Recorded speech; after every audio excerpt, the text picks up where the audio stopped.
Welcome, ladies and gentlemen, to another exciting episode of The Devil's Due. My name is Carl Duty. I am your host. Court is now in session. With me, as always, is the man who is a little short for a stormtrooper, but that's okay because he's here to rescue us anyway. Mr. Award-winning Drew Celestino. I don't know about all that, but yes, I have saved a princess or two in my time, sir. There you go. Here we are again. How you doing, sir? I'm good. You're at an angle. This is awkward. I'm at a weird angle. I'm sitting in a different place than I normally do because we have a guest in here of the four-legged furry variety, and Lucas has decided to join us today. Yes, I'm in desperate need of coffee, so that required me to shift my sitting position to the what has become known as the guest position. Yeah. But yeah. I apologize. I don't have more tables or anything in here for you, but this is as good as it gets. Easy now. I should point out that when Carl texted me before the show to ask if he could have coffee before the show, I had to think twice a little bit on account of Luke Cage. Yeah, I thought coffee, like coffee, or like coffee. As we will see in this week's episode, why can't coffee just be coffee? Well, because Luke didn't drink his coffee. He wanted the OJ. We saw Luke Candle's coffee. That is true. So, but before we get there, sir, yes, I think I know the answer to this question. This might be a long one. Uh-oh. How was your week, sir? It was a good week. It's pretty good week. Pretty good week. Pretty good week. Why is that, Drew? I don't know. I managed to, see Metallica in a 900 capacity venue. That is pretty awesome. I was within arm's reach of Metallica. Did you touch them? I did not. I was unfortunately my arm's reach is not as long as others' arm's reach, if you know what I'm saying. Gotcha. So I did the best I could. I was pretty close for the whole show. So it was great. It's a good show. It was a fantastic show. Let me get the disappointments out of the way first. 2 disappointments. The first. I wasn't with you. Obviously. But whose choice was that? Yeah, well, we've been over this. Someone had to pull rank on you, sir. I apologize. Nothing but love. No, so disappointment number 1. Then we're going to get to. I'm gonna lavish praise upon this. I'm going to fillet verbally this whole thing. But before I do that, to be expected. Let me just get these out of the way. Disappointment number 1, because I am an uber Metallica nerd of the highest order. I think we've established this. My paladin levels are off the charts. A little bit. I have paid close attention to their set lists throughout their little promotional tour or promotional shows that they've done for Hardwired to Self-Destruct. Yep. I think they did one in Chile and they did one in London. So I've been paying attention to what they've been playing at these little gigs. Unfortunately, the set list was not too far different than either of those shows. So I kind of knew within the first 3 songs the path we were going down. So I guess I would say to that end, I'm disappointed that we didn't get more oddities, deep cuts, etc. But at the same time, I haven't seen Metallica in 8 years. Am I really 8 years? I'm sorry, 7 years. Am I really going to nitpick at this point over set list choices? Nope. I can, but I won't go any further. Let's just say if I did not pay such close attention, and if I was not plugged into every waking moment of Metallica's lives, I wouldn't have known the set list and I wouldn't have cared. It would have been fantastic. So, it was great. But I had seen this set list before. I had listened to it before on these streams of the past 2 shows. But you know what? I was there. It was fantastic. Nitpick number 2. This one hurts. This one cut a little deep. We were outside in line, which I will tell a whole story about in a moment. We were outside in line. Now, mind you, this venue is on the corner of a street in Toronto, not in the city proper, just a little on the not downtown, like on the surrounding area, where it's a little more residential, a little more moosey. I don't see any moose walking around, but Mounties. Didn't see any Mounties either. But Maple Leafs, lots of that. Naturally, it's Canada. Everything has a maple leaf on it. They do like their hockey team. That too. I don't like their hockey team at all. But that's for another day. So we're outside, And we hear, I mean, this venue is right on the corner, dude. And the access to the inside is like a door, okay? Yeah. Like from the backstage area. There's a door and you're on stage, basically. Typically, the access to buildings is a door. No, but I'm of saying, some like, it's variety. not like you go through a door and then there's a corridor and there's a backstage area. No, like, there's a door and you're on the stage, essentially. This is a very small place.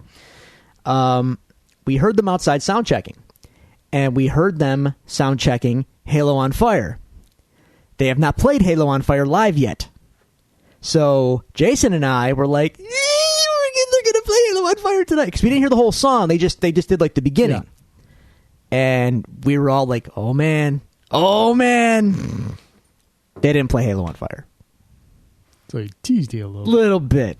So I had a little bit of... Okay, so those are the disappointments. Being a person who is in a band yourself and perform with, regularity, are there, like, when you have new material like that, is there a time where you're kind of run through it, but you're not feeling it for a live performance and you decide not to do it? Do you think that might have been a case with Halo on Fire? It's possible. Or do you just have things you like to play for tune-ups, things like that? See, no, we don't operate that way. If we play it, if we can play it, we will play it live. Like, that's how we operate.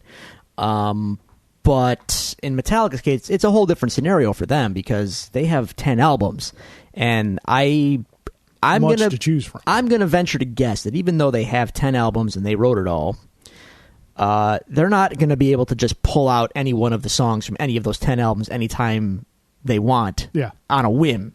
There's a degree of rehearsal involved with all this. Yeah, they're a touring professional. Frequent changes in the bass player position. I wouldn't say, dude.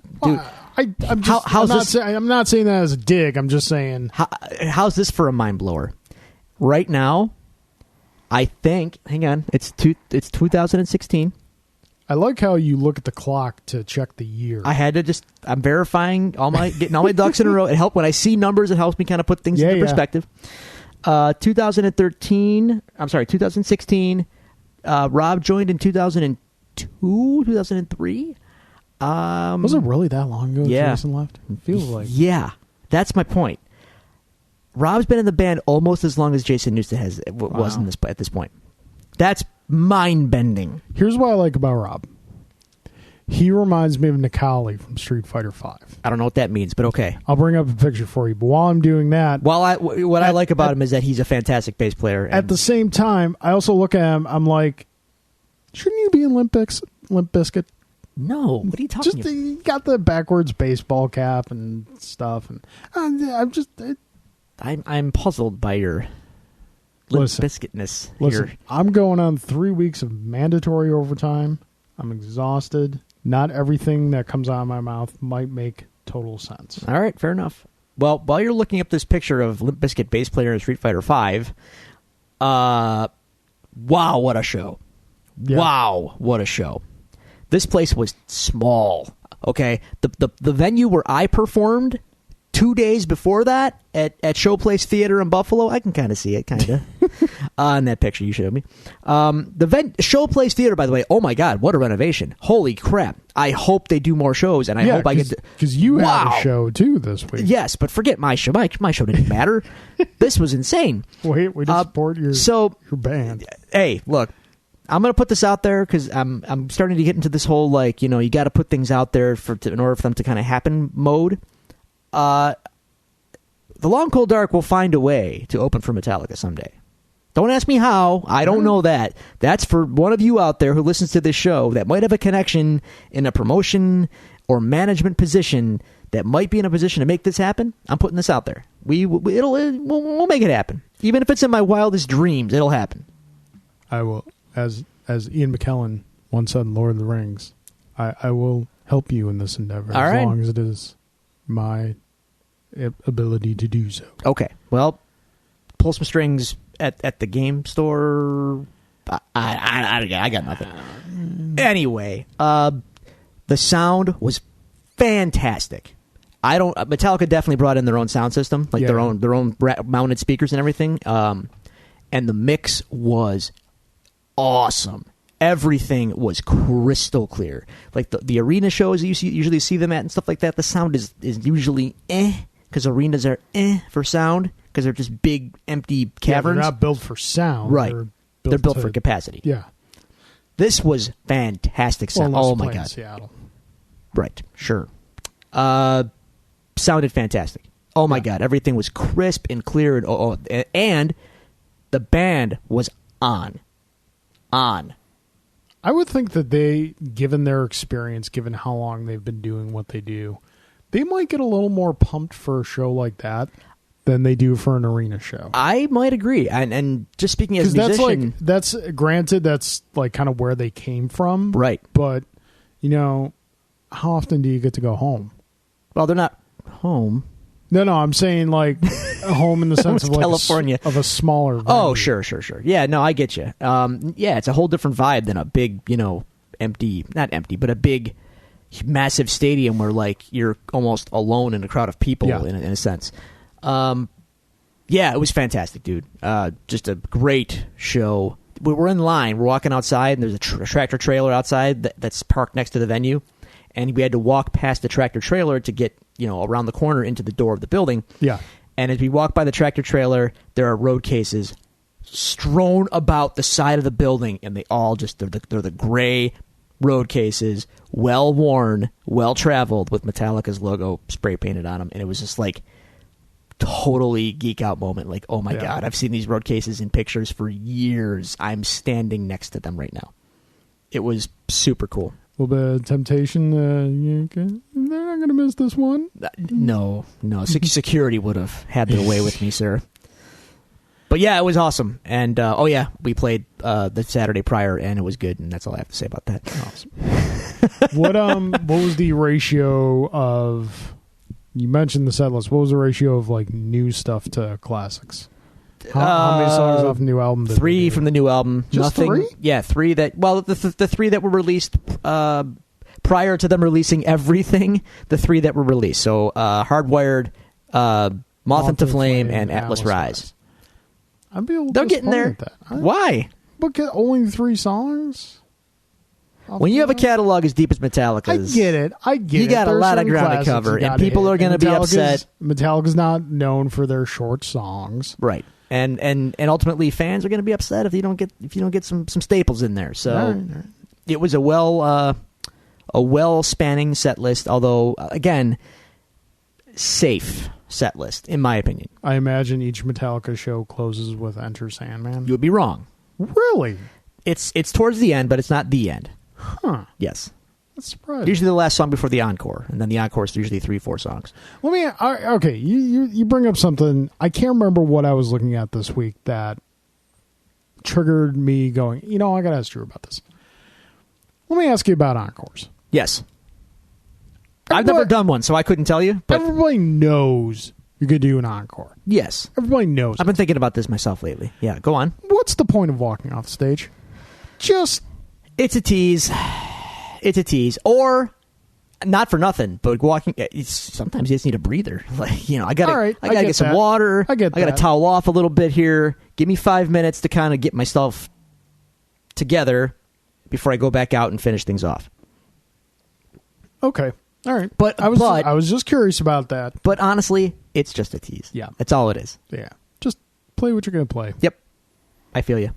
But the thing is, audiences expect it now. So, hypothetically speaking, if I were to go out there, or a band, Metallica, for instance, was to go out there and just play for insert time limit here. Say they did a full 2 hours, but they never took any breaks like that, and then that was it, done. No encore. People would be upset. Like, they didn't even do an encore, even though they just gave you like 2 hours. Yeah. You know what I'm saying? So, it's weird. You gotta, all right. Audience expectations are strange. Yeah. That aside, that was the week. All right. That was it. Nice. Yeah, it's good. It's good. And some other stuff happened, which we'll talk about. But yeah. How about you, News besides the mandatory overtime? The mandatory overtime. As I've mentioned on the show previously, mandatory overtime pretty much kills my week. But I do have a fun little anecdote from this week. So 2 weeks ago, Black Friday, PlayStation Network has their Black Friday sale. I like that. I believe I texted you some of the deals. Mm-hmm. You had an opportunity to pick up Arkham Knight and Star Wars Battlefront for dirt cheap. And yet I was cheap, so... Another thing you could pick up was the Mega Man Legacy Collection. Ah. For $6. Ooh. That's That's a deal I will do any day of the week and twice on Sunday. Now, play Mega Man 1. That's a hard game, son. Yep. That's a hard game. Got the Rockman, no problem. Cutsman, no problem. Fireman? Yeah. A little bit of problem. But got past. Brings us to Iceman. Ice Man. Yeah. I am dangerous. It's not that you're dangerous, just you're really friggin' hard. Yeah. So, yeah, these games are tough. oh god, it took me so long to get the timing down on the blocks. Yeah. I can hear it in my head. Yep. Disappearing, reappearing blocks. I got the pattern down. This is like the timing down, and unlike the old classic Nintendo controllers, there's a little bit of delay in a wireless. It's a fraction of a second. You barely notice it, but when your you're brain timing does. those jumps, your brain notices. The Yeah. muscle memory is still there. So, I think it was like Tuesday or Wednesday night. Julie's out having coffee with some friends. Coffee? Coffee. Okay. Just regular coffee. Hope so. So I'm at home with the boy. He is next to me on the couch sleeping. I just got him to go to sleep. There's a yelling, screaming So incident I'm coming playing up. the isn't Iceman stage. Hour and a half later, still on the Iceman stage. Oh. I've gotten past the disappearing blocks. I've got that down Oh, pat. all right. But after that is little helipad things you have to jump on, Oh, God. and then the flying penguin missiles Oh, come across.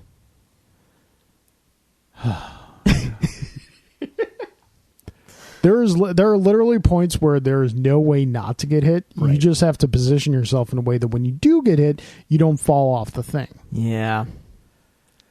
So I finally get past it after numerous tries. I go through the next doors, and one of the pogo pistons is jumping around. I'm shooting, and lands on me once and kills me. Oh. An obscenity may have been screamed. Uh-huh. A baby may have awakened.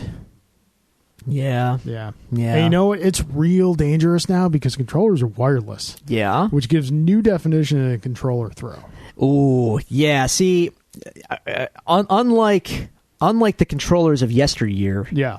the modern controllers aren't built to withstand No. a chucking across the No. room. No. You know how I know that? Because where I lived before this place, when Street Fighter 4 first came out, and I was playing online and I lost to someone that I shouldn't have. Oh, that controller got winged down the hallway and did not work after that. I haven't thrown a controller. I even threw a fight stick once. Oh, God. You madman. What are you doing? Well, I threw it on a couch. Fair enough. There was rage in the moment, but there was also realization this is a very expensive piece of equipment. So there's, I threw it into padding. Yeah. Okay. So yeah. Careful with the controller. Yeah. No, I get you. Okay. So yeah, more or less that was my week. Not a lot was accomplished All right. this week. So much. There you go. Yep. Weeks. And overtime next week. So my next week will probably not be. Be not as entertaining as this week was. Well, happy holidays, everyone. Yeah, really. 'Tis the season for overtime. Yeah. That being said, dear listener, if you would like to contact us and tell us about your week, tell us about your holiday plans, ask us some questions, give us some suggestions, you can do so at the following sources. You can find us on Twitter at Devils Do Pod. You can find us on Facebook at facebook.com/devilsdopod. You can email us at thedevilsdopod@gmail.com. And of course, all these resources are available to you on our website, thedevilsdopodcast.com. Boom. And if anyone out there is having a hard time, I just want to put this out there. If anyone's out there is having a hard time getting our show on an Android device, I am working to get us onto Stitcher. Ooh. Their technical support. I hope they don't listen to this episode, but not good. Yeah, support? that's how they might be. That's them right now reading my email to them like, why can't I log into your partner portal? And they have no answers. It's like, okay, help, and there's no help coming. Yeah. Well, So folks, I'm working on it. I promise I will make it so. the listeners and myself appreciate all your work. Doing what I can. That being said, Okay, let us cross-examine some witnesses. let's get this going. Our first email comes from a Mr. Chris Taylor. Chris, yes. Question for Carl. It looks like Marvel vs. Capcom 4 is going to be announced, and there was a rumor lack of X-Men in the game. Can you explain why we need a Bone Claw and Adamantium Clawed version of Wolverine in prior games? Never understood the difference. We're going to go into this in news. Most of your questions will be answered there. As far as the difference for Bone Claw and Adamantium Clawed, I think there was a different special move or two It sounds right. when they did that. I believe it was Marvel vs. Capcom 2 that you could select the differences. So yeah, I guess the better question would be why. yeah, because fan service. Yeah. Good enough. General question about episode 5 of Luke Cage. Okay. In the intro to the episode, we see Cottonmouth at the club enjoying what appears to be either a private performance or a soundtrack by rapper Jadena. I don't know his Jadena? name. It's the Long of the Chief. Yeah. Is this a private performance or a sound check? The reason I ask this is because if this is a sound check, as Drew can attest, when musicians do get the opportunity to sound check before a show, it's mostly to get levels and not to do a full performance. Also, what is up with Jadena's clothes? As we discussed in the last episode, Chris, we believe this was an audition. That's my take too. It's for it's a full performance in the audition. club. Yeah. As far as what's up with his clothes, he's a fine dressed man, in my opinion. Yep. I It's got- a full dress audition. Yeah. If you're gonna play a want Cottonmouth's the Club, job. exactly. You got to show them what you got. Yeah. Top pretty to much. bottom. So, All right, Chris. Thank you very much. We appreciate your support and you're sending in some questions. thank you, Chris, and delete. Not this episode, but just in general. He'll understand. Gotcha. Yeah. Which brings us to Game 3. Game 3. Let's go. Of the Listener Question World Series between Mr. Alan Waiters and Mr. J.J. Semino. Tied 1-1. Who led off last week? I don't remember. I think it was Jay Jay. did. I think it was Jay. So Alan will lead off this week. All right. All right. Question for both of us. Yes. Which kids game show would you rather be on?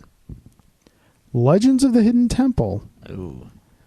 Double Dare, Video Power, Video Power. Where in the World is Carmen Sandiego, Ooh. Nick Arcade, Ooh. or Nickelodeon's Guts? Oh. I know what my answer is. All right, look. Guts had the theme song. And Mo. And Mo. Mo. I love you, honey, but Guts had Mo. I hear you. But Guts was also a physical show. Yes. I might not win Guts. That's funny because I'm clearly the fat man in the room, But and I'm lazy. going on Guts. But I'm lazy. I'm lazy too. I'm saying Double Dare. But that's a physical shit. That you got But they were physical so challenge. But they were so less physical than Guts. And you got to trash the place. Would you go on American Gladiators if you had the chance? Sure. Why not? So, all right. Because I know that I would.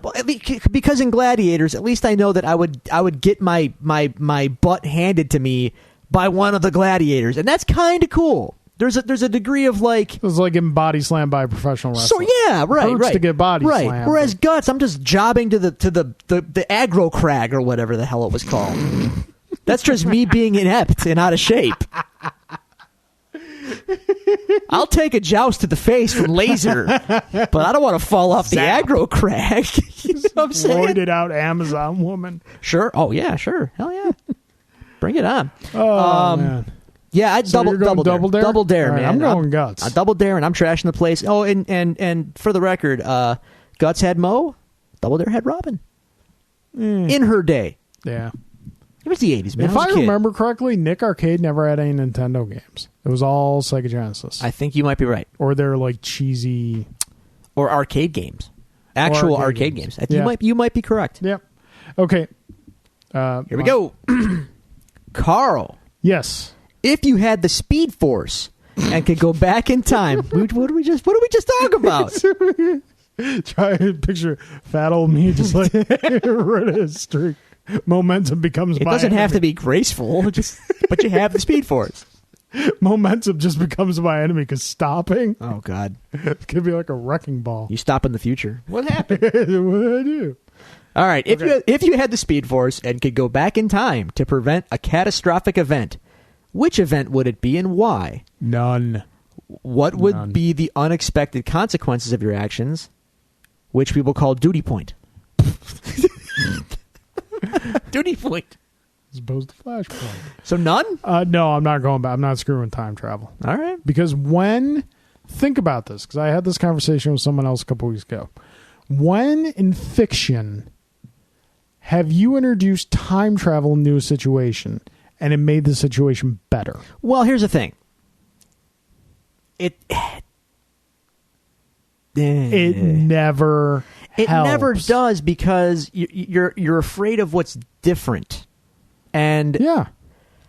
different can be better, but it's relative to what you know. So Not let's say you go back necessarily. in time and you change something, and you go home, and things are all different, but they might be better. But they're foreign and weird, and it's completely messed up.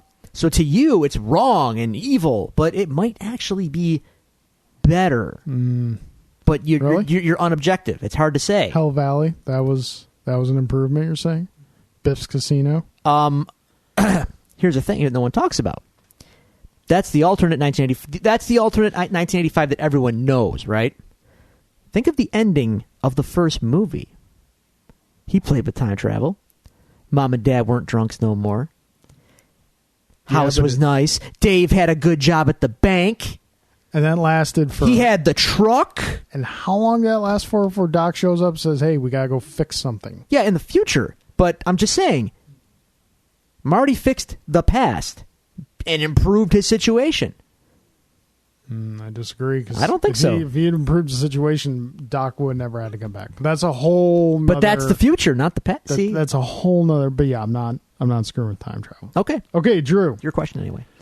Bring it. Rank the following terrible gifts for a white elephant swap. Oh, bring it. Fruitcake, Fruitcake. a membership in the Jelly of the Month Club, Jelly of the Month Club, okay. a board game with instructions read by Tim Book on audio. I guess it means like Okay. book on tape or whatnot. No, Yeah, I know book what on that tape. means. See what he did there? Yeah, book on tape. Look Yeah. at you. Atari's E.T., Superman 64. That's five. That's five. He didn't say a number. Oh, crap. I thought five. We got a couple more to go. Shoot. G.I. Joe Rise of Cobra on Blu-ray. Or a collection of Rob Liefeld comics minus the first appearance of Cable and Deadpool. Okay. So I'll give this to you, because that's a pretty lengthy list. Yeah. All right. Let me. All right. Bottom to top or top to bottom? How do you want this? I say you go bottom to top. Save the worst for last. Worst for last? The worst for last? I think I know what. G.I. Joe Rise of Cobra on DVD or Blu-ray. There's your worst right there. Put that at the bottom. So you're saying that first. Whatever. Yeah, that's the bottom of the list. That is last. That's the last thing anyone should ever want, ever. Ever. Did I ever tell you what Alan and I were going to do? No, and when I we don't were at want to Nickel know. City Comic Con. Go on. They had they're one of the T-shirt vendors had a G.I. Joe Rise of Cobra T-shirt. We were going to buy it for you and get it signed by Larry Hama. Oh my God! I would look. That's insulting to me and Larry Hama. Do you understand? Poor Larry. You know he signed off on that too because he got paid. Well, yeah. But poor Larry. What? God. Anyway, yeah, that's the worst. Yeah. That's garbage. That's hot garbage. Superman 64. I'm going to put just above that because it's a terrible, unplayable game. Yeah. At least E.T. was somewhat playable. Yeah. Above Superman 64, I'm going to say the fruitcake. No one wants fruitcake ever. Nope. It's pointless. It's utterly pointless. It's garbage. Why does it even exist? I don't know. Just, you know why it exists? Because it's bad, and it ends up on lists like this. That's why it exists. Above the fruitcake, we're going to put... I'll go with Atari's E.T.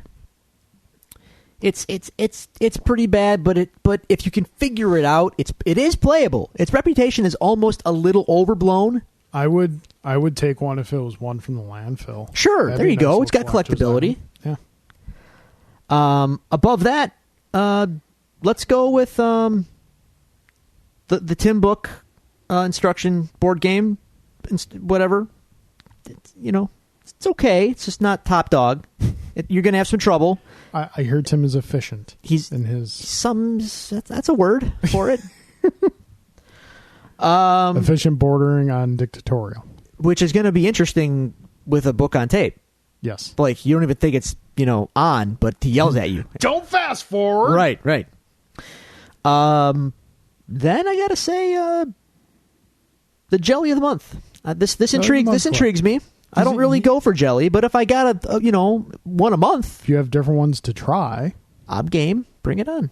Show me your jelly. Your jelly. The best donut. The best. Look, they're bad. But I can't look away.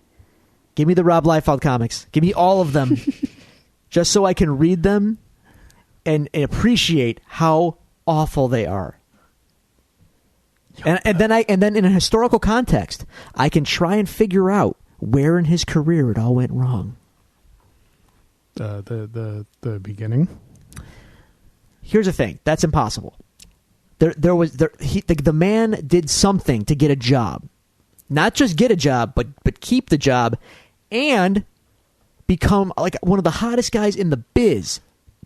Probably because he was a poor man's Jim Lee and Todd McFarlane. He was bigger than Jim Lee and Todd McFarlane. Briefly. Not Todd. Dude, dare I say, when Image first started, Liefeld was riding high. Now, he crashed and burned much faster than anyone else. Was he riding high because his book was the first out of the gate? Or? I have no idea why. All right. But he was. Okay, well... And it's not like the work... Look, I'm not saying that any of the work was necessarily good. I'm just saying there was definitely a point in his career where it was like, okay, it's not great, but... And then there was the point when he just gave up. And it's like, this is objectively terrible. This is terrible. Okay. I want to find out what that point was. So those are Alan's questions, which brings us to Mr. J. Gelsomino. Jay's got a tall order here. Those were good. Yep. Question for both of us. If you could run for president, which person would you pick as your vice presidential running mate? Must be a fictional character who has not held office in a feature film or TV show, thus disqualifying such luminescent dignitaries as President Bill Mitchell and Richard Nixon in Black Dynamite. Who's this for? Both of us? This is for both of us. Oh, who's my VP? Who's your VP? Has to be a fictional character who has not held an office. Oh, wow. I'll just go ahead and say I want Vice President Superman. Who's going to vote against Superman? That's fair. I'm in. I'm a lock based on my VP. And he'll do all the work. I'm like Trump. You sure you didn't want to say Captain America? I like Cap. I love Cap. You know this. I know. But, Cap might be... Your Christmas tree says otherwise, sir. Cap, dude, look, if any listeners want to hook me up with some Captain America ornaments, by all means, man, I'm accepting gifts. Cap, though, he might be a divisive vote. I'm not going to lie. He's turned his back on the country a couple times. You know that's going to come out in the primaries and in the attack ads. I can just see it now. The Swift boat guys are going to come back out and besmirch Cap's good name. Superman might be just viewed as a government tool. Nah. Think Dark Knight Returns. Frank Miller doesn't count. That Dark Knight Returns Frank Miller counts, sir. Turning Superman into Reagan was a bit of a stretch, I think. He wasn't Reagan. He had Reagan's haircut. Stop. Okay. I will not let you besmirch Dark Knight Returns. It's good. I'm going to go with controversial pick. Oh, I like these. I'm going to go with Grand Moff Tarkin. Okay. Efficient. Yeah. Ruthless. Yeah. Gets the job done. You know he didn't design the Death Star. No, but he used it. And you know he's going to stick with you till the bitter end. Is someone going to vote for the guy that blew up Alderaan? Listen, you say blew up Alderaan. I say drastically reduce poverty on Alderaan. Oh, wow. That's the way to put it. It's hard to be homeless when you ain't got a home. Listen, Alderaan was clearly a staging ground for terrorists. Wow, look at you with the propaganda arm over here. Hey, man, you go back and watch Star Wars through modern day eyes. I had friends on that Death Star. Yeah. Wow. I got news for you, folks. America ain't the rebels anymore. Oh, my Lord. So, yeah, Grand Moff Tarkin. Wow. He's my pick. Okay. You are embracing that heel roll, I'll tell you. That's good. Evacuate That's our good. moment of triumph. Okay. All right. Question for you. Yes. From Jay. Carl, best situation to be in with a Street Fighter character. Ooh, all right. On a cross-country road trip in a Chevy Volt with Blanca. That's one situation. Yeah. Owner of a marginally successful auto salvage yard with Zangief. A COO of a Turkish bathhouse with E-Honda in Boise, Idaho. Or Season 3 of Fuller House with Sagat. I don't know what that means, but okay. Yeah. What's the better situation, I guess? The Chevy Volt with Blanca is certainly convenient because, it was electric charge. Yeah, I got that. I got that. I'm actually because, Chevy Volt's great, but who wants to drive a Chevy Volt? Well, you're going to get some speed out of it with Blanca. You can just charge the damn thing to capacity. I am going to say the auto yard with Zangief. Okay. Because giant Russian dude, he's going to be fun to hang out with. You're going to have guys breaking in all the time to beat up cars. I'm going to be working with a guy who can spinning pile drive a car. This is true. He can do that. It's all right. All right. There you go. Now, plus, Zangief, he seems like a fun guy. He's a pretty pro wrestler. Yeah. He's a good guy. He's good peoples. Drew. Okay. Group you'd most like to join. Oh, boy. The Four Horsemen, but with only Lex Luger, Steve Mongo McMichael, and Chris Benoit. Oh, God. Okay. With a Bible and a funny look in his eye. Uh-huh. Sand People, but run by our favorite sand-hating Sith Lord Anakin Skywalker. Yeah. Or Buffalo's premier heavy metal band, Hubris. And I'm to describe the look on Drew's face following detail. Jay knows about that little beef. The look on your face I can akin only to Jack Nicholson as the Joker. The less said about that, the better. Okay. I will join the Horsemen, but I will heel turn on Chris Benoit because that dude, don't trust that dude. Yep. Don't trust him. That's all I can really say about that. So those are our questions. Those are the questions. This is a hotly contested game. This is close. Wow. This is like close. We're an extra innings close, even though it's not. This might be a Rochambeau situation. I might have to do an inner Rochambeau because I'm having a hard time here. Which way you leaning? Lucas is having a hard time too. Yeah, Lucas is whining right now. He's going to have to get kicked out in a moment. But maybe he's trying to help us. He's trying to say something right Lucas, who should we pick? I think Jay had the better combo question. Okay. But Alan, though. Alan brought some thunder. Strong individual questions. Alan had a good combo question too with the Nickelodeon. Oh, jeez, this is tough. I'm going to tell you, and you don't have to like it, but I think I'm going with Alan this week. Oh man.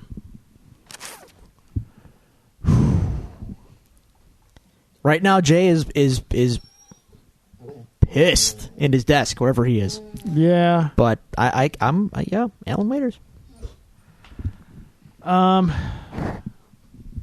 I you know what? Alan's got it because I think Jay's questions were good, but Alan's questions spurred slightly more conversation, a little more fun. Oh God, that vice presidential question that was tough. Yeah, it's in a squeaker.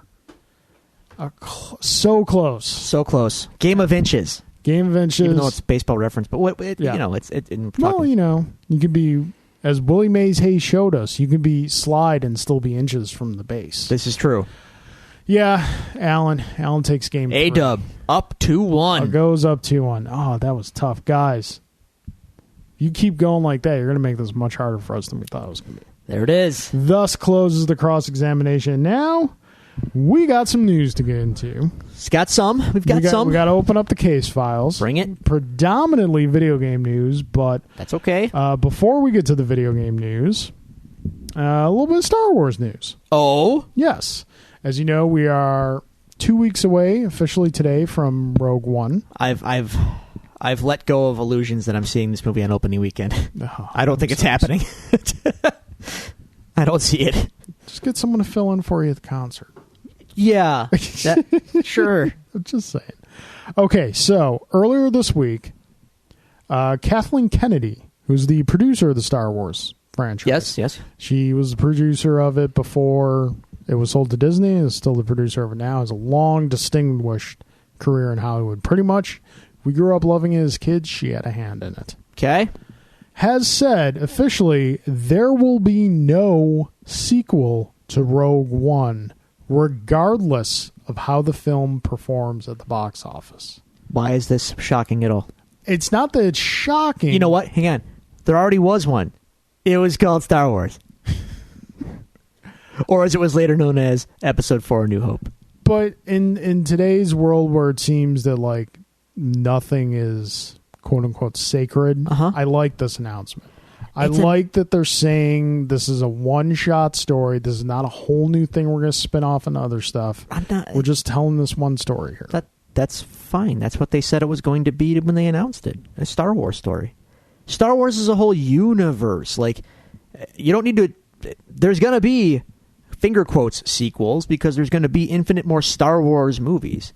What you're saying is there's not going to be a direct sequel to this particular story. Fine. There won't be a care. Rogue 2. That's fine. Whatever. There's going to be Episode 8, and then there's going to be the Han Solo anthology. There's going to be Episode 9. Then there's probably going to be the Boba Fett movie, for all we know. Who knows?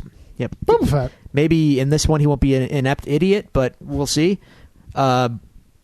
That's fine. I don't even know that. You don't have to be mean about it. No, I don't get the. I'm just saying it's an announcement. It was worth discussing. You know, for the people out there that don't know any better. I guess they needed to be told this, but I could have told you that. That's not necessary. Whatever. You don't have to be mean to the people. They support us. Our listeners are smart. They knew this already. They didn't have to be held by the hand and told. All right. It's a prequel. I wonder how it ends. Spoilers. Luke blows up the Death Star. I just spoiled it for you. Okay, that being said, Came out we will 1977, move on okay. to some video game stuff. Yes. Drew, Yes. as we speak right now, Friday night, December the 2nd, out in California, a little event's going on called Capcom Cup. The hell is that? Now, see, once again, you're immediately getting hostile about this. Me and games have an awkward relationship. But go on. What is the Capcom Cup? The Capcom Cup is, you can make an argument for, has kind of taken over as the most prestigious Street Fighter tournament. What happened to EVO? I'm getting there. Calm down. I can't keep up. What's going on? Dude, you had beer. I had coffee. Why are you the uppity one? It's Friday night. This is how we do it. EVO is still the biggest fighting game tournament in the world. Capcom Cup is an invitational. Oh. You have to have won or placed consecutively in Capcom point ranking events throughout the year to garner an invitation to Capcom Cup. So Capcom Cup, as far as Street Fighter goes, is like the best of the best.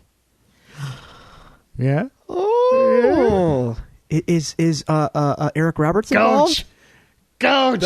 He's gonna kill him! He's gonna kill him, Coach! Okay, go on. No. I want this all to happen now. So Capcom Cup's going on right now, and with along as because EVO is such a success, Capcom Cup the top 8, the grand finals will be airing on ESPN2. Wow. I believe it's either tomorrow or Sunday. Okay. It's probably if it's going on now, it's probably tomorrow. Okay. So that's really exciting. Again, showing signs that the fighting game community is coming up into the mainstream. But also, as we discussed last week, the rumors of Marvel vs. Capcom 4 coming out are not going away. They're gaining up a lot of steam, even though every image or every possible look at the game that has leaked, there was an image. It was proven that the 4 image that we discussed on last week's show, that's fake. Okay. They proved that as fake.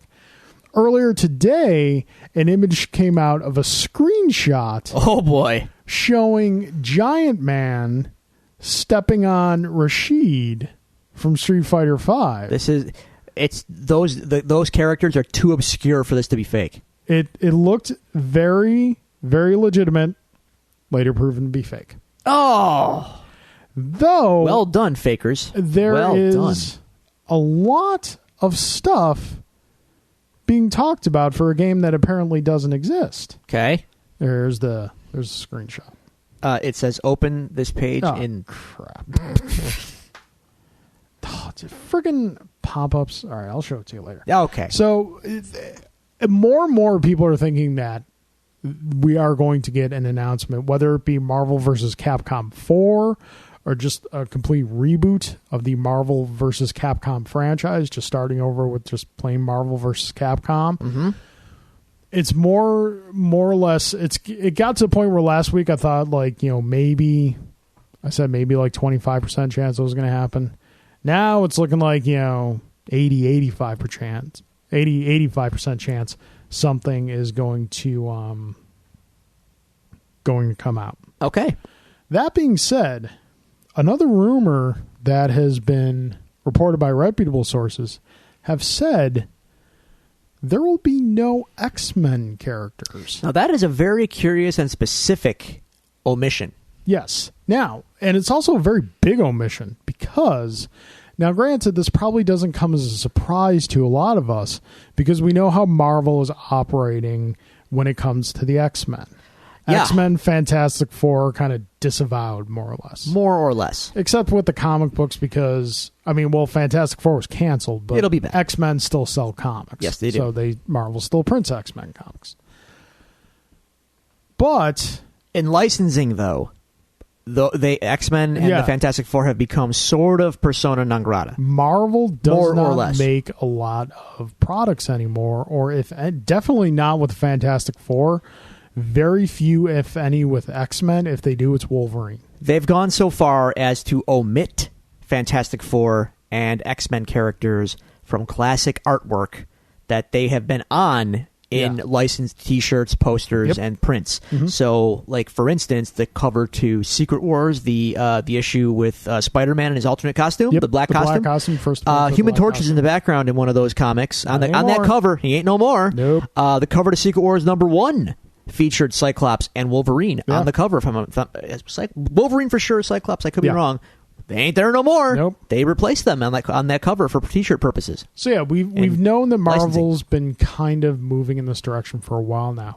What makes this such a big thing is not only is the Marvel vs. Capcom series more akin to the original X-Men fighting game, X-Men Children of the Atom, than ever was Street Fighter, but in the past couple Marvel versus games, X-Men characters have been among the top tier characters in the games. Well, Magneto, Storm, Wolverine, Cyclops, Psylocke are all staples of top-level professional players. that's fine, but they'll have new players. They'll have new characters.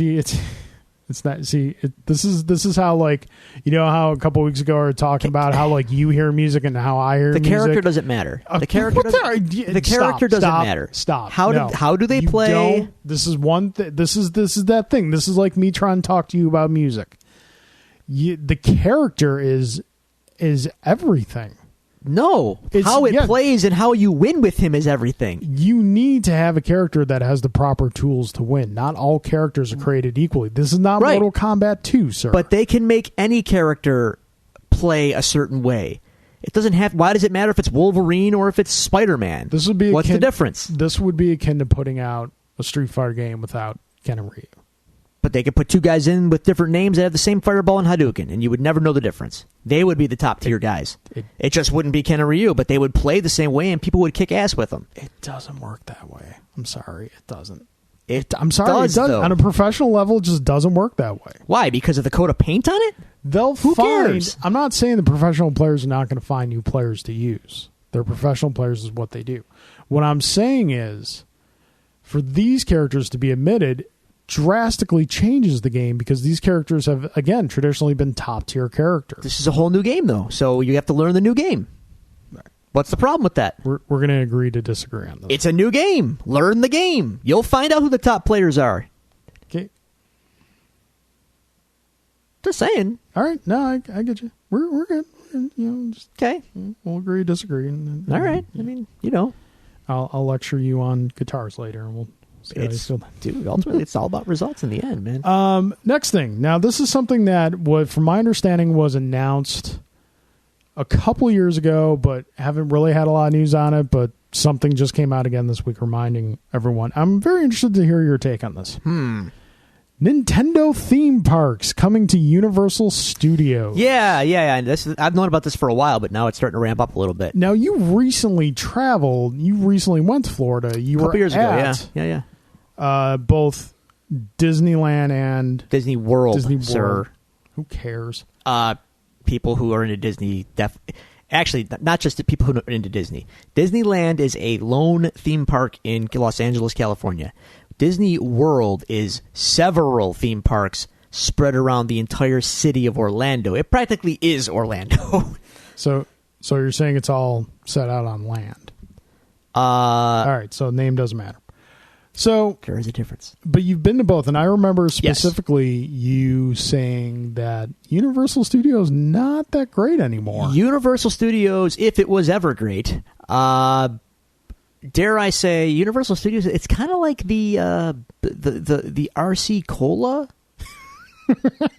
of theme parks compared to Disney's like Pepsi Coke, It's kind of like that. So does that make like Darien Lake Tab? Yeah. Give me a Fago, I can't give you a tab unless you order something.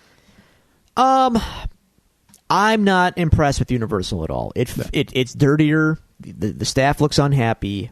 The attractions are more. See, here's the funny thing: Disney's attractions and rides might be older, and by that extension, air quotes, dated. And yet somehow Universal's are more dated. They feel tired. Whereas Disney's are timeless. You said especially Universal's Marvel attractions. Disappointing. Not if you're a fan of 90s Marvel, apparently. Oh, the bankrupt Marvel? Yeah, let's go. I'm in. Very underwhelming. Even the Hulk roller coaster, I hear it's great coaster. Has nothing to do with the Hulk. It could be anything. You could call it anything. Is it at least green? Yes. Okay. Yes, it is green. It's green. But yeah, very tenuous ties to the Marvel universe and very underwhelming. If you like Harry Potter, I'm sure it's cool. Yeah. But I don't care about Harry Potter in the slightest. So Universal to me was very Okay. Disney World Disney's big thing is immersion. Yeah. From the surroundings, the line is an attraction unto itself. The line to the ride is part of the ride. Yeah.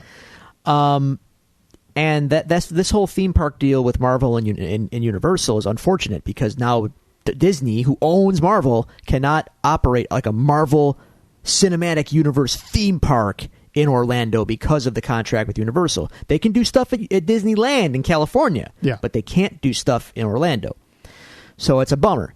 Now, with all that being said, Universal also had the Simpsons park that they added recently. And I say park in a loose sense. Yeah. It's one ride with a little food court that has Moe's kind of superimposed on it. But you get to go to Moe's and get a flaming Moe. Yeah, kinda. Kinda. Is Aerosmith going to be playing this? I don't think so. Yeah. Yeah, so it just, Universal felt cheap to me. All right. How do you feel about a Nintendo? Because obviously this is something Nintendo's going to have their hand in. I want to believe. It's Nintendo. I want to love it. A Nintendo theme park sounds like, oh my God, yes, Yeah. take my money. But it's a Universal. Yep. And based on the Simpsons theme park, area, and my opinion of Universal's park right now, if you would have said Nintendo has partnered with Disney and they're opening Nintendo Land, dude, Yeah. I'm there. Yeah. I think Because it's going to be off the hook. I think between that and their Star Wars land, I think you literally moved to Florida. I'd move to Florida. And just live there. I'd live there. I'd as a work there. hermit. That's it. No, I'd try to get down the action. I'm in. Yes, I am a little short to be a stormtrooper, but I am one. Look, I got my pew pew gun right here. And then I play Wario on the side. Give me the big foam costume, run around, throwing turtle shells at kids. You don't. I'm sorry, sir, but you don't have the bulk for a Wario. That's what the foam costume possibly is a for. Waluigi. No, he's too tall. He's too tall, man. I can wear a big Guess you're fat gonna- suit. Guess you're gonna have to sell for Toad. No. I'm not fast enough to be Toad. See? But I have the heel in me to be Waluigi or to be Wario and mess with the kids. All right. Make them cry. While we're in the Nintendo wheelhouse, Yes. I believe it was last night or the night before. Last night. the Video Game Awards. The awards no one cares about. Yeah, pretty much. Show me the trailers. I don't care about the awards. Yeah, it's a big gathering for commercials. I have some thoughts on But- something else about this, but go on. Last night we got a new trailer for The Legend of Zelda: Breath of Fire. Breath of the Wild. Breath of the Wild. Come on now. Breath of Fire is the role playing. Yes, that's correct. Yeah, it looks great. Breath of the Wild looks fantastic. Yeah, it looks gorgeous. Yes, that. Look at this. Yeah, nice. Looks great, man. I cannot wait to play it. Yeah, it. I think I'm on board for getting a Switch at Yeah. launch. And it'll be on Wii U as well, so take your pick. But Yeah. whatever. I was actually surprised that they're still bringing it out for the Wii U. It's the final hurrah, man. All right. They did the same thing with GameCube in the Wii when Twilight Princess came out. Came out for both simultaneously. Yeah, bring it. It looks so cool. And Lincoln Blue is starting to like. It's at first I was like, okay, well he'll probably get a green tunic later, but they're not marketing it that way. It's all blue. Quick question. Yeah. We see not a like fully on screen. What can only be assumed is a Princess Zelda-ish character. That's what my assumption. Was it just me, or did she look a lot like Thanos? Whoa. Look at just like the outfit she was wearing. I missed that. All right, we'll have to watch the trailer again. Okay. No, she looked like... I'll have to twist your arm to watch the trailer. That's fine. I'll watch it again. It's fine. Yeah, it looks great. I can't wait. Yeah. I cannot wait to play it. It looks so cool. It'll be a lot of fun. I guess Nintendo has an event coming up in New York City in a week or so. Do they? Well, I mean, they have the store there, which is fantastic, by the way. That's when they're gonna, officially unveil the Switch and announce pricing. This is in a week? It might be. It might be a couple weeks. It's got to be after the holidays. It's got to be. It might. I don't know. All right. I know it's happening soon. Okay, that makes sense. But I would assume it'll be after Christmas. When will then be now? Soon. Switch will be soon. Yeah. All right. I think that does it for the news. I got one quick. Never mind. No. No. I don't want to tear us into a bitterness spiral. No. See now you got me. Okay. No, I'm diverting to this because I don't want to take us down this other road. No, I want to know what the other road is now. I don't want to go down the other road because it's going to get profane, and I want to be nice about all this. We're professionals. Okay. We can keep it Can we keep it brief? Yes. Okay. Then we'll get to this cool thing. Yeah. They also showed a trailer at the game thing last night for Kojima's new game. Okay. Death Stranding, I know whatever the hell it's called. I didn't see the trailer, but I know what you're talking about. Yeah. It's Kojima. It's going to be good. It's going to come out in 6 years. Okay. You see what's going on right now? I have things to say. Can we stop with this Kojima praise nonsense? Can his fans calm down? The dude made one game, then he made 4 others that were a complete disaster in terms of plot. But they played okay, but they made no sense. But we pretended that they did. Why? I don't know, because he's a genius? The trailer for the game, dude, looks... Okay, I'll tell you one thing. It looks like a Kojima game, for damn sure. There's no mistaking that. But it looks pretentious as hell. And I'm just done with video games in general. I love video games. You know I love video games. I know you do. You know what I don't like? No, Nintendo games. No, I love video games. What I don't like in video games is pretentiousness. And this is some pretentious garbage. In theme, in tone, and then if we weren't pretentious enough... We got celebrities in the game because people are too stupid to know that these are just... It's a texture on a puppet in a computer. It's not Norman Reedus in the game. It's his face. And that's not all. Now we've got Mads Mikkelsen, our friend Caecilius from Doctor Strange. Yeah. He's in the Kojima's game now, too. They put his face in there, and people went berserk. Like, ooh, it's a face in a game. It's not even real. Oh, and Guillermo del Toro's face is in this game too. Why is this a thing? Who cares? Who cares if these people's faces are in the game? What difference does it make? Who cares at all? If you care, you're dumb. I'm sorry. You're being had. Play the game. Gameplay. I don't care about celebrities. That's just you trying to, rub elbows with celebrity culture to show what an auteur you are. I don't care. I don't care. Let me play your game, and I'll tell you if it's good or not based on how it plays. Spare me the rest. There we are. I could be dropping some language, but I'm not, because this is a family show for the most part. Kojima. God, give me a break. I'm just going to say one thing, Give and then me we a can break. move on. Go on. If Sorry. Miyamoto did it, you wouldn't have a problem with it. He wouldn't, so it's fine. I'm just saying if he did. He wouldn't, though. Just saying if he did. All right. Let's talk about something really cool. Yes. And maybe I'm overblowing the cool factor, but I think this is pretty sweet. I think your cool factor is exactly where your excitement factor on this is exactly where it needs to be. What are you looking at there? Well, there's Drew? 2 things about this that I think are insanely cool. Yes. Well, first tell the people what you're looking at. I'm looking at a promotional poster for Thor Ragnarok. Now, we all know for this one. Oh, absolutely. It's the most metal-sounding superhero movie ever. It really is. Thor Ragnarok. Death of the gods. Death of the gods. It's serious. It's for real. Okay, so in this poster, Yeah. first off, the logos we saw previously for Thor Ragnarok. Was I alone in thinking, wow, that's a real 80s look? Yeah, Yep. It's pretty sweet. Thor Ragnarok and Guardians. Just the Volume color, 2. the gradient, and the way they styled them. Look like, man, that's so 80s looking. That's cool. Made me think of the old Transformers logo. A little bit. So on this poster, I'm going to tell you up front who's on the poster. Thor's on the poster. Obviously, Thor's on the poster. It's kind of his jam. And Hulk is on the poster. Yes. Okay. We kind of Yeah. knew Hulk was going to be Hulk was involved. going to be in it, yep. But the colors and the designs around them, Yes. it is 80s as hell. First off, not only is it extremely 80s, but Hulk is in full. I was getting to that, but first I want to talk about the 80s thing. Okay, all right. It's 80. It's Yeah, super yeah, 80s. It looks like, at a quick glance, because of the art style, it almost looks like an Atari box cover art, Kind of. which just makes it that much more better. Yeah.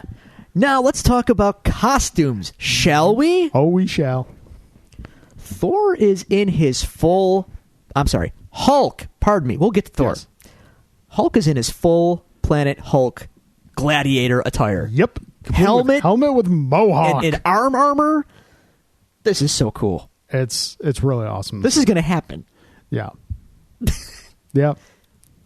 Where am I? What world is this? This is happening? In a movie? Yep. Okay. Here's my money. Do you need more? Shut up. Take my money. That's awesome. And then Thor. Yes. Let's talk about Thor for a moment. Yeah. Chris Hemsworth. Great Thor. Fantastic. Good looking man. Yeah. You know what he didn't have, though? Helmet. He held it for about 3 seconds in the opening shot of the first movie. He had it as he was wearing it as he walked down the aisle, took it off, set it on the ground, never put it back on. We never saw his face in it either. We saw we saw it from behind.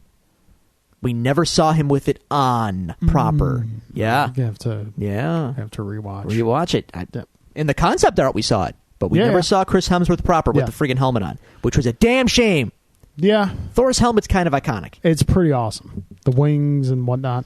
Well, he's got the helmet on. He's got the helmet on in this poster, folks. And it's much more streamlined, much more war. Like you would... This is easier to believe it's a legitimate battle helmet than... It almost looks like Tron. A little bit. Look at Kinda? but cooler. Yeah. It's his costume in this is very reminiscent of his most recent costumes from a lot of his Marvel Now stuff, which I like. Okay. They're good costumes. Also, point out what he's wielding. Yeah, he does not have Mjolnir. He's Leonardoing it up. He's got a sword in each hand. Okay. Sure. Yeah. Where's Mjolnir? This is just generating much more excitement for this film. Maybe Mjolnir is in safekeeping with Darcy. Meow meow. Kat Dennings can hold the hammer. Or maybe they're setting up for female Thor. Or that, sure. But Natalie Portman won't be involved. Dump truck's full of money, sir. Changes any opinion. Marvel, save yourself the dump trucks of money. I like Natalie Portman. Shut up. Anyway. There you go. There's news. I think that's everything. Yeah. Sorry about the diversion there before Thor. It's been bothering me all day. Something was bothering you, Drew? That's I know. It's unfathomable. So unlike you. What can I say, man? All right. Damn, this episode's long already. Let's we closing up. What was this? The case files? Or? Yeah, we're closing the case files. I don't want to step on your lingo. Well, it's your lingo too. You're the one who does it, though. I don't want to. It's not like sacred ground. We all have our roles to play here. You can say it if you want. Go ahead, say it. Try it on. See if you like it. We're closing the case files. So you just didn't put any effort into it. This is your thing. All right. We can rustle some papers. We can rustle. Was that a song? We can rustle some papers. Some papers. Oh wow. Have yourself a merry little paper rustling. Marvel. Let your notes be fine. From now on, you know more of this song than I've ever known. We'll talk about Luke Cage. Gotta Luke it up. And Vine. I don't know. You good?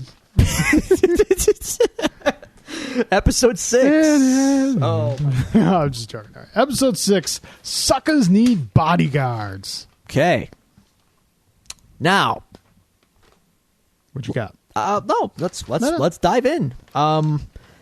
Luke is jogging. Luke is running, and we have a throwback to Jessica Jones. Little bit. We get a little Patsy. Little Trish talk. Yeah. Patsy, Trish. Patsy Walker. Yeah. Hellcat. Someday. She's taking karate lessons. She had that whole room where she kicked. We're going to get all the Jessica Jones eventually. Yeah. It's kind of like the Little Mac montage. With Luke running around. Yes, that's the one. He's got no Doc on the bicycle. No. His suit's not pink. No. I'm telling you, you and Alan Waiters, one Halloween, Little Mac and Doc. Wow. Needs to happen. I'll tell you what. If you guys do that, I'll make this promise now on the air. Yeah. If you guys do that, I will do King Hippo. Do I have to do the pink jumpsuit, or can I wear the trunks and the tank top and the green gloves? Both. Both. Do I need a tearaway pink jumpsuit? That would... Sure. Okay. This could happen. Just saying. All right. Could happen. Okay. So, on her radio show, over the montage of Luke jogging, yes, we are getting callers and we are discussing the merits of Luke Cage. She's taking the pulse, yes, of the people's view on Luke. And as we see, the pulse is kind of split down the middle. Little bit. The split's interesting because the people who like Luke are the people who've legitimately met Luke and interacted with Luke. People who don't like Luke have just read about him. Yes. Which Patsy notes. Yes. Trish. And says thank you to Luke. Yeah. Luke. Now, Scarf meets with Cottonmouth. Yes. Down by the docks. Yeah. Nothing good ever happens to the docks. No. No. Not even if you're sitting on the dock of the bay. What the hell? Watching something go away. You are... All right. We have to... You're fleshing out your character, I'll tell you that right now. The singing toy hoarding heel. The singing toy hoarding heel. I like all of this. Sitting on the dock of the bay, playing with my Transformers you never had. Is the USS Flag docked at the docks? No, USS Flag was not built to float. Irony! I have a friend who learned this the hard way. How did he even fit the damn thing in the tub? He brought it out to his pool. Oh. Instead of reenacting G.I. Joe, we reenacted Pearl Harbor. Oh, God. Pretty dang quick, too. And so, hang on. Let me get this straight. Yeah. You had a USS Flag. Yes. And you had a friend who had a USS Flag, too? Yep. Dude who grew up in Amherst. My God. You gonna blame me because he had the flag, too? Yeah. Yes. How is that my fault? Look, I don't know, but it is. All right. You're not just a heel, sir. You got a stable going right now. You got a little running crew. I actually knew a kid who had more toys than I did because not only did he live in the same neighborhood, but his mom worked at Toys R Us. Oh. So, yeah. Yeah. Well, at least you envied someone. I didn't say I envied him. I didn't like Lies. Kid was a dick. I didn't like him. But he had toys. He did. We all had those friends that we just Yeah. tolerated because they had the toys. Yeah, believe me, I had those friends too. Yeah. And we had you. Users. You didn't want friendship. You just wanted to play with the flag. That's right. I just wanted friends. Lies. I already had the flag. That's all you needed. Anyway. All right, so... Scarf is playing hardball with Cottonmouth's guns. Yeah, Scarf has Domingo's guns. Cottonmouth needs those guns back to get the bullet from Diamondback. That will... It's a whole... Bullet. It's a rich tapestry. Yes. Strikes and gutters. A lot of complicated case. Yep. A lot of facets. A lot of players. But new stuff has come to life, man. It was on the other night, by the way. I couldn't. You can't not watch. No, it was on. So Scarf wants 100 G's. Wants 100 G's more. Then yes. And Cottonmouth is like, nah. How about I shoot you instead? Yeah. Which he does. With his own gun. With Scarf's own gun. Can I make an observation in the scene? You can. Scarf trying to talk ghetto is amusing. Yeah, it's also pretty condescending. Yeah. Like, you don't quite know if he's being legitimate or if he's just, like, being insulting. He's being insulting.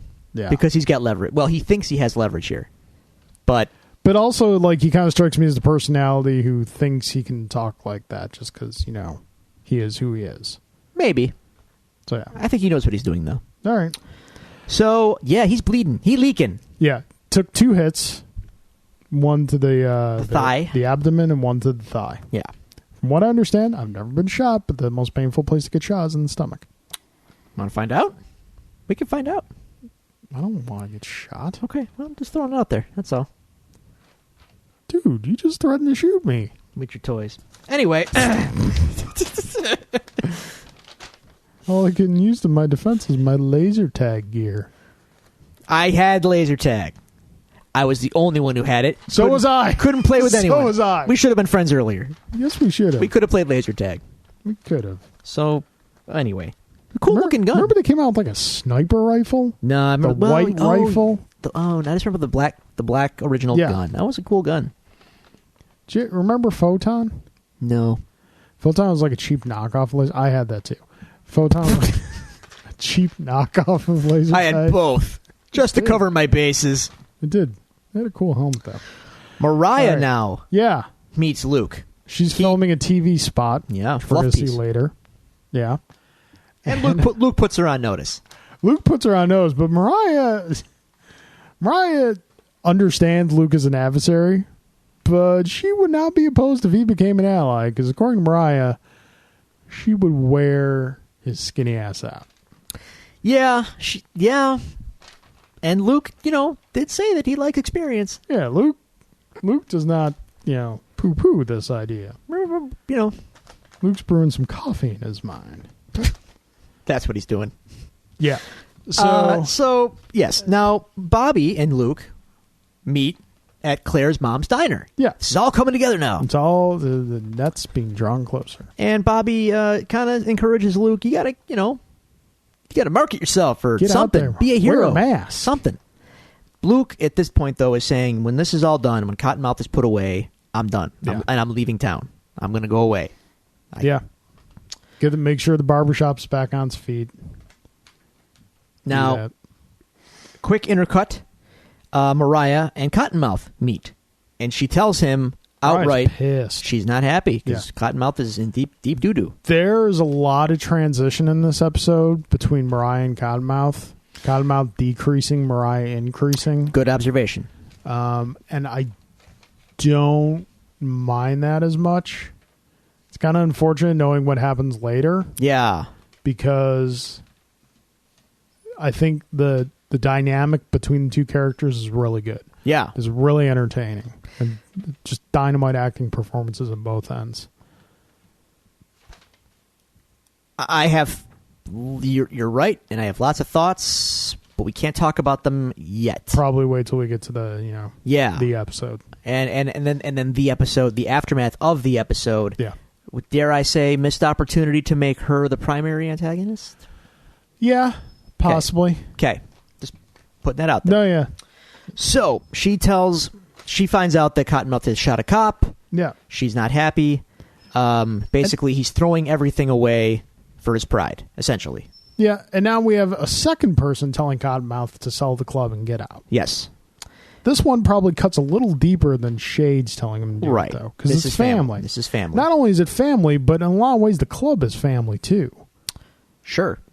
Because it was run by their grandmother, Mama Mabel. Right. So there's that family history there. And when we've got, like I said, now Blood telling him to cut ties and Right. get out. Now, well, not blood, but Yeah. family.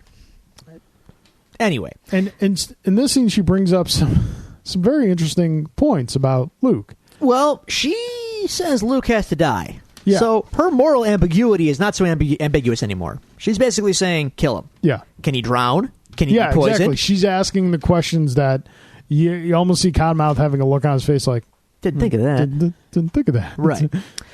And as she is insisting that Luke die, Cottonmouth basically throws it at her. You're sounding like Mama Mabel. Yeah. She don't like that. She doesn't like that.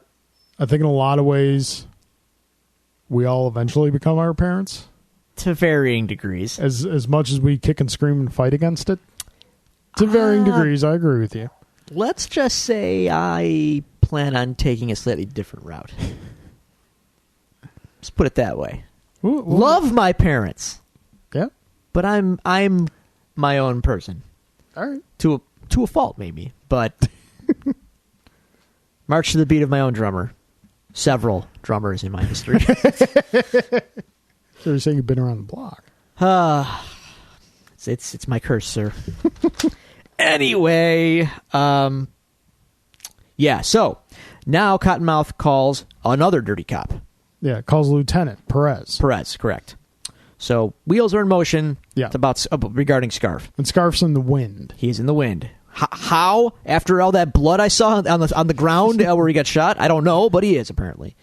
It's in this episode. If I just point this out, he's like Tim Roth in Reservoir Dogs. He lays there bleeding for like the entire duration, How and much he's blood you got? right. How are you still alive? Can I make another observation? Yes. Later on the scenes when Claire's working on him. Yeah.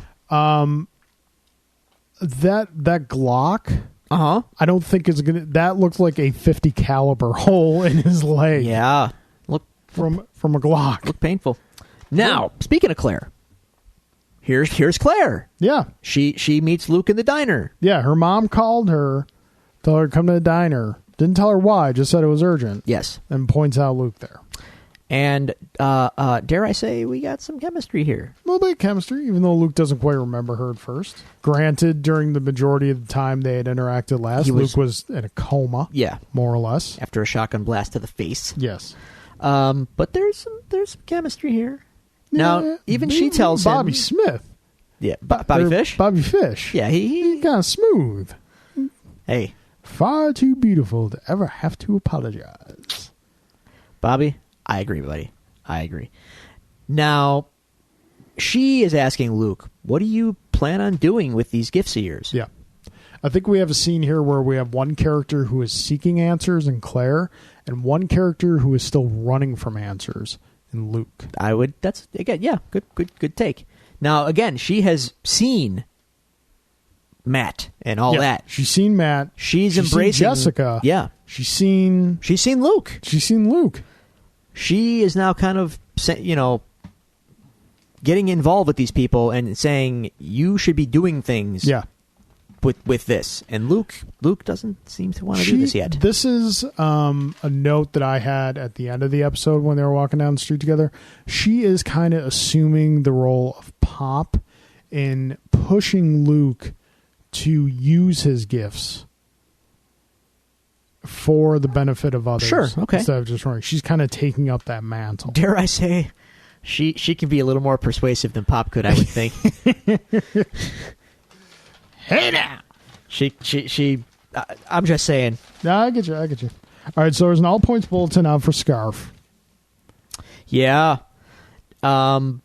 And Misty, though, still wants to believe that Scarf is clean. Yeah. She believes in her partner. The captain and Perez are wondering what Misty knows. Right. Which is natural because they're partners.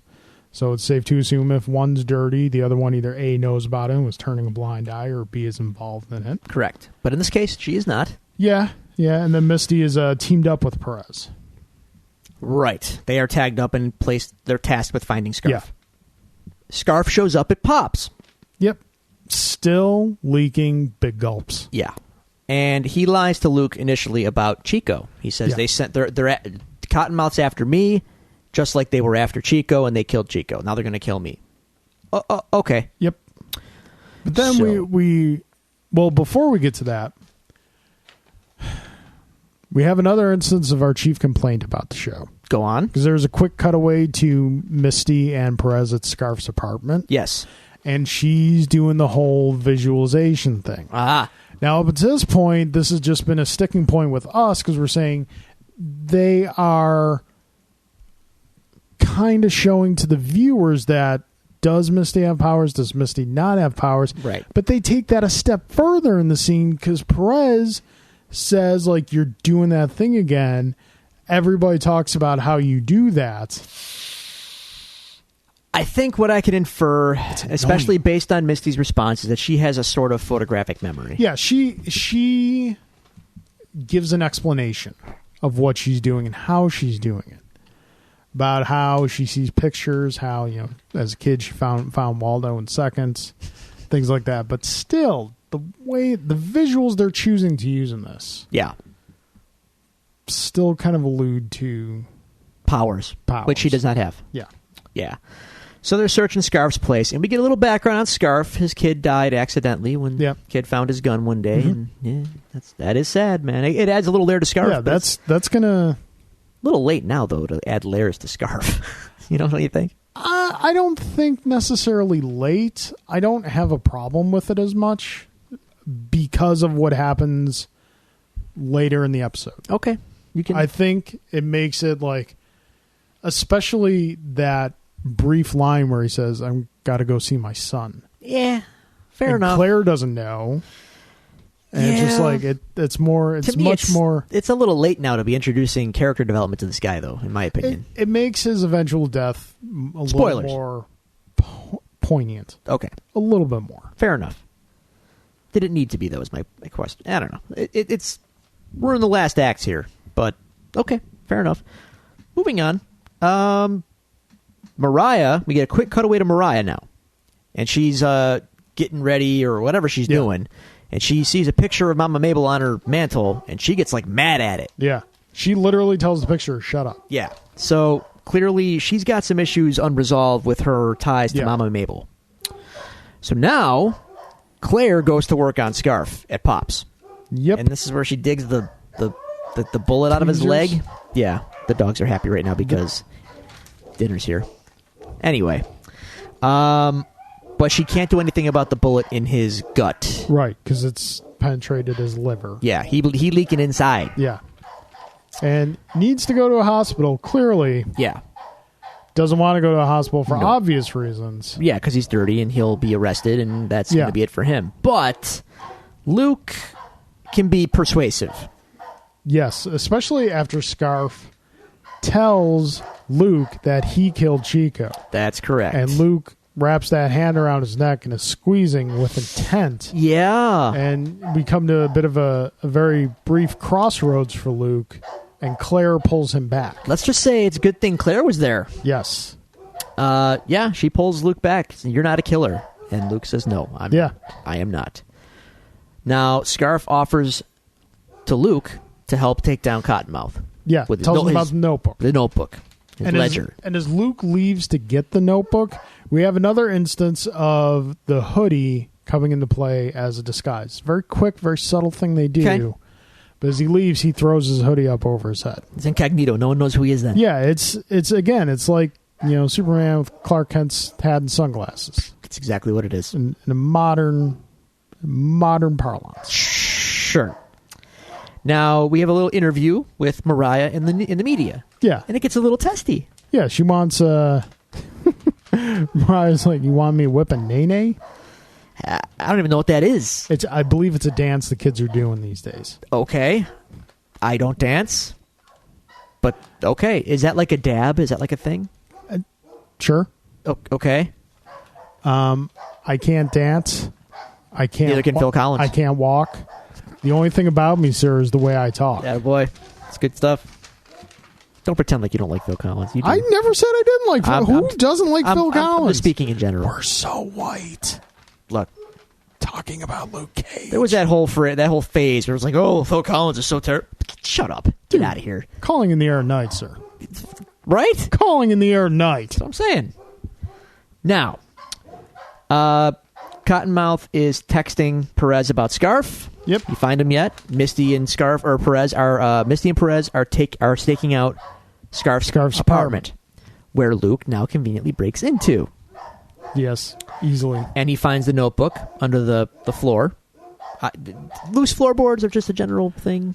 Sure. Seems like it would take a lot of work to pry those up. I am not a carpenter.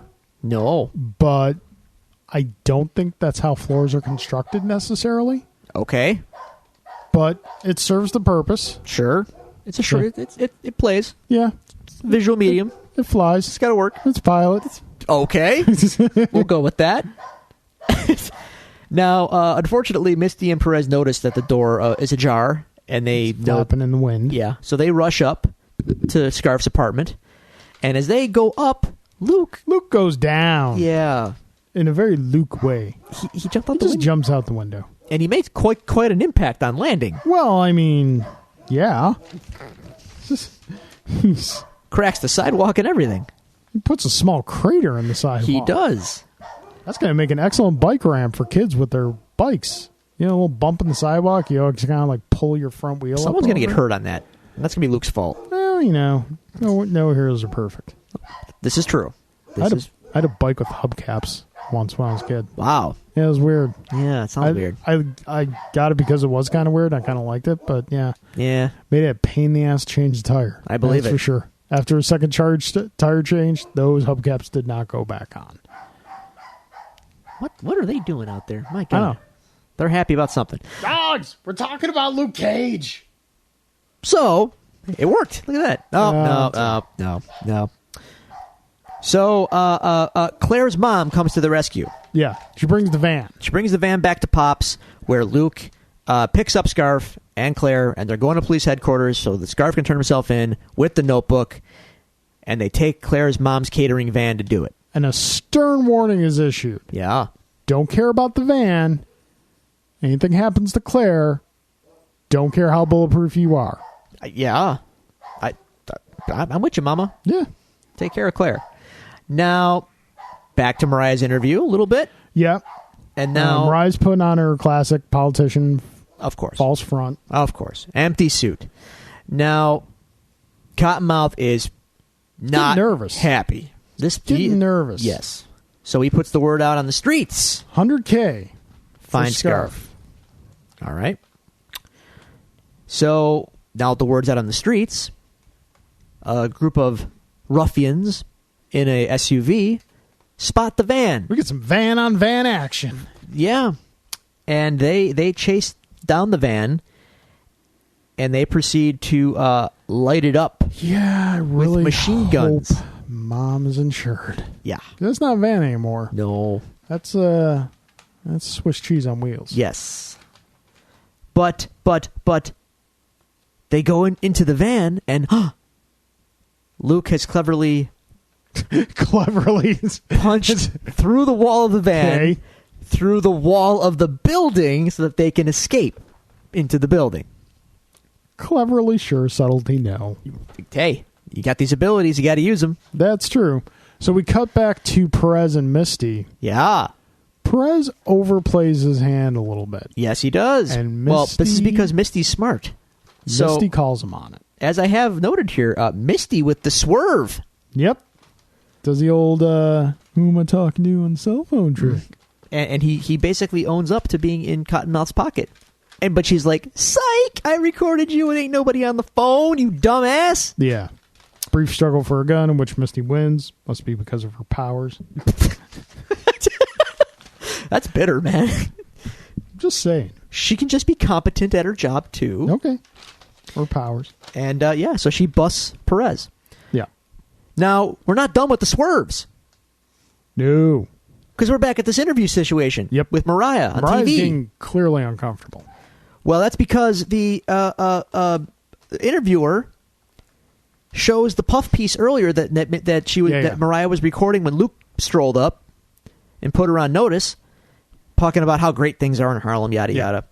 Well, then the interviewer says, "Well, we took a look at your mantle here, and then Mama Mabel and Pistol Yeah, Pete A little bit of and, past. and Cottonmouth, and your family's dirty, girl. What's up with this?" Her defense is not good. No. Did she even have one? No, she's like, you shouldn't have shown those pictures. They're private. Oh, okay. Okay, you're running for a public office. Yes, exactly. What are you going to do next? Now show us what your taxes are? So basically, interview is over at that point. Yeah. Yeah. Shuts it down. Yeah. So, as Luke is escorting Scarf and Claire through the underbelly of this building, the ruffians enter with machine guns. Okay. Quick observation, nitpick, if Yep. you will. Go ahead.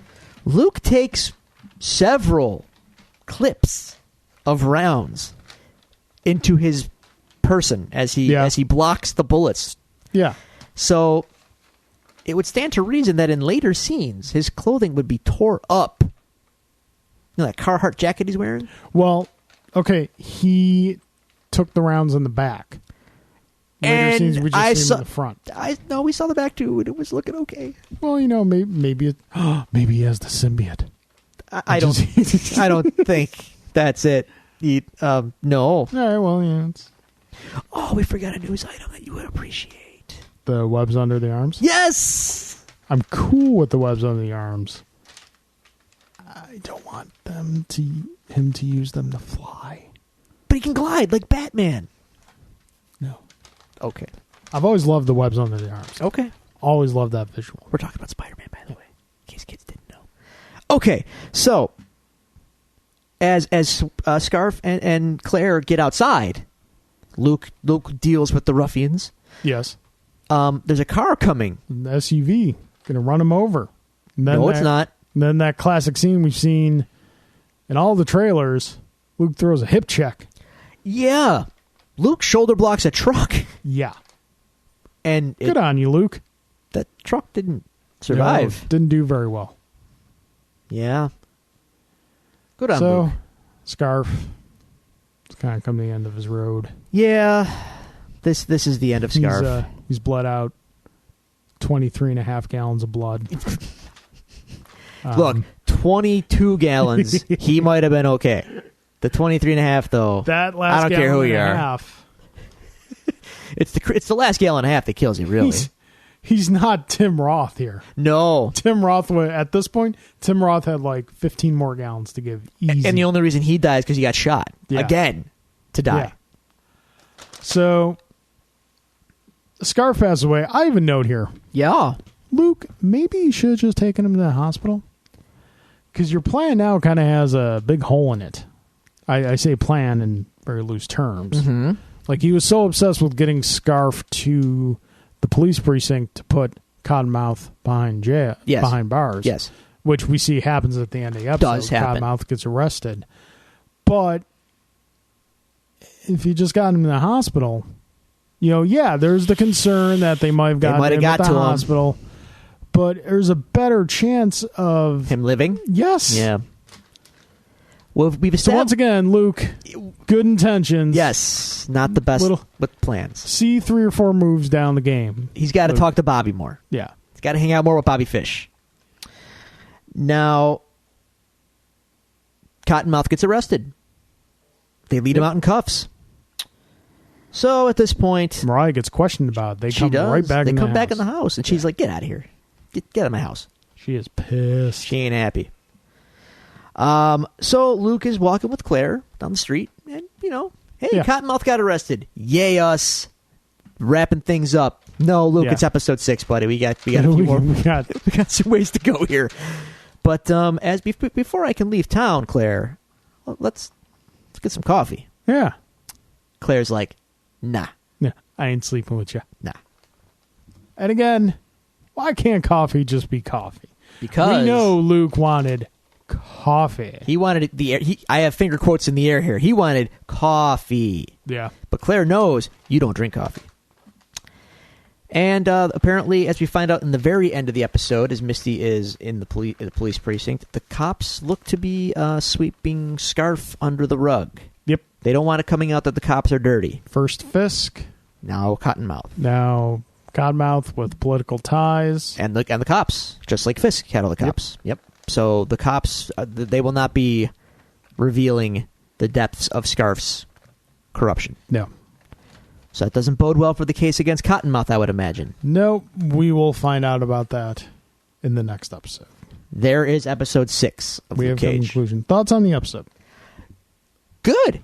Yeah. Yeah, it was good. Okay. We haven't hit that point where the pacing runs into... I got a taste of it in this episode. A little bit. How long can Scarf be dying? Like, a little dragged 1 hour? out. Little dragged out. Yeah, I get you. 45 About minutes. 1 hour. Yeah, okay. But I do like the dynamics with Cottonmouth and Mariah, especially with Mariah in this episode. And any time spent with Claire is time well spent. Yes. I like this Just episode too, not as much as the previous episode. Again, I think last episode's going to hold up probably to be my favorite of the season. The next one? No, the last one. The last one. Last week's one. Is the next one the one I think it is? No. I think, yeah. That's I the think one. so. Yep. We'll get there. That's a good episode. It is a good That episode. might be my favorite episode. We'll see if it holds up on second viewing, though. Yep. All right. That brings to a close another episode of Devil's Due. Oh. No. we had some fun. We sang some songs. You, mostly. We disagreed. We agreed. It's all done love. Allen is up 2-1. Allen's up 2-1, and oh god, It's going to be a barn burner. Close. It's going to be a barn burner. Nail biter. do you think it goes 7? It's going to go 7. You think it goes 7? I got a feeling. I think it might go 6. Ooh. I'm just saying. Wow. Next week, Game 4, Place your bets, folks. must win. Call your bookies. It's a must See win. if you can get some action on this. Vegas will take action on anything. There you go. All right. If you want to contact us and ask us any questions, suggestions, tell us about your week, any number of things, just communication in general. Life is better for all of us when we communicate with each other. You can contact us at Twitter at Devils Do Pod. You can find us on Facebook at facebook.com/Devils Do Pod. You can email us at thedevilsdopod@gmail.com. And you can find all this information on our website, thedevilsdopodcast.com. That brings to close this episode. Thank you very much for joining us. No, this one is definitely yours. I can't do this one. Ladies and gentlemen, court's adjourned.